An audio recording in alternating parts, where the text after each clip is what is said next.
Imagine scrolling through your feed during a breaking international conflict. You are bombarded by thousands of videos, conflicting reports, and aggressive propaganda. And then, without warning, your screen goes entirely black. Modern conflicts are no longer restricted to physical terrain. Today, the most valuable territory an army can capture is human perception. This academic paper outlines the mechanics of what military strategists call cognitive and hybrid warfare. Cognitive warfare targets how individuals and groups perceive and act, while hybrid warfare combines traditional military force with non-kinetic tools, like cyber attacks and economic pressure, to break an adversary's will. To dominate this new battle space, state aggressors use a terrifying two-pronged strategy. First, they overconnect global audiences, burying them in an avalanche of fabricated noise. Then, they destroy the physical infrastructure of the people under attack, ensuring their voices never escape. Controlling what the world is forced to see and what is violently hidden is now the ultimate weapon of war, and it traps civilians directly in the crossfire. Let's look at the offensive digital side of this war. State-sponsored troll farms operate around the clock, pumping out highly targeted propaganda designed to exploit societal fault lines and turn citizens against each other. Look at this image of ISIS fighters in Iraq. Extremist groups and non-state actors leverage digital networks and striking, highly produced imagery to project massive authority and steer global narratives, even when their actual physical numbers are small. Bureaucratic democracies consistently fail to block these agile digital attacks. Rigid government approval processes require days to clear a single message, making them totally useless against viral internet mobs that move in minutes. You can see the human cost of this delay in these protests over the Boko Haram kidnappings. The U.S. State Department attempted to counter extremist messaging online, but internal red tape held up their posts.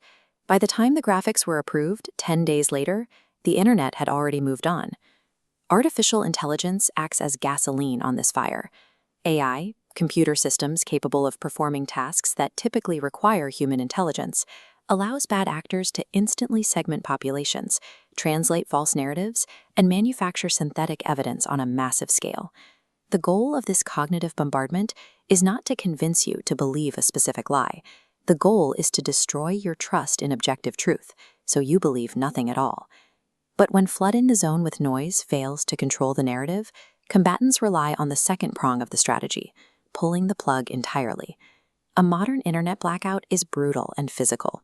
Militaries bomb local ISP headquarters. They sever underground fiber cables and block fuel deliveries, so civilian cell towers quickly bleed out of power. This photo of the devastation in Gaza captures the reality of these blackouts. Total telecommunications failures repeatedly occur alongside intensified military ground operations and heavy bombardments, effectively blinding the outside world to the destruction. Without cell service, emergency response systems collapse. Paramedics report being unable to receive distress calls, forcing them to guess where civilians are trapped simply by following the sound of explosions in the dark. In Sudan, we see this same strategy. Warring factions shut down the internet to tighten their grip on contested territories. This deliberate silencing obscures human rights abuses and isolates millions of displaced people from their families and global aid. By destroying physical infrastructure, armed forces create an intentional information vacuum. It hides ground-level atrocities and functions as a devastating form of collective punishment. In modern conflict zones, a Wi-Fi connection is no longer a luxury. It is critical infrastructure required for basic human survival.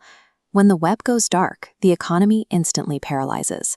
Digital banking apps fail to load, leaving families completely unable to purchase food or medicine, pushing entire communities toward starvation. Civilians resort to desperate, dangerous workarounds. They climb exposed water towers, hoping to catch a stray signal from a neighboring country, or they smuggle in foreign eSIMs, digital SIM cards that allow users to activate a cellular plan without needing a physical chip. This image of a SpaceX rocket launch highlights a new reliance on private, military-grade satellite networks. Systems like Starlink bypass destroyed national grids entirely, acting as the only remaining lifeline to the outside world. The struggle to stay online reveals a grim truth. Maintaining a digital connection is synonymous with staying alive. Civilians are literally risking sniper fire just to send a text message. As artificial intelligence makes it effortless to generate fake news globally, authentic, ground-level video recorded by civilians on smartphones serves as our only real defense against fabricated realities.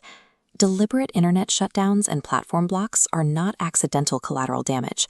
They are calculated offensive weapons engineered to isolate entire populations. This policy report insists international legal frameworks must be updated. Digital connectivity requires the exact same protections as traditional lifelines, but existing global laws fail to address hybrid tactics. Because cell tower blackouts fall below the threshold of armed combat, aggressors exploit loopholes. If the international community allows the internet to remain a legitimate military target, the combatants of tomorrow will fight their wars entirely in the dark.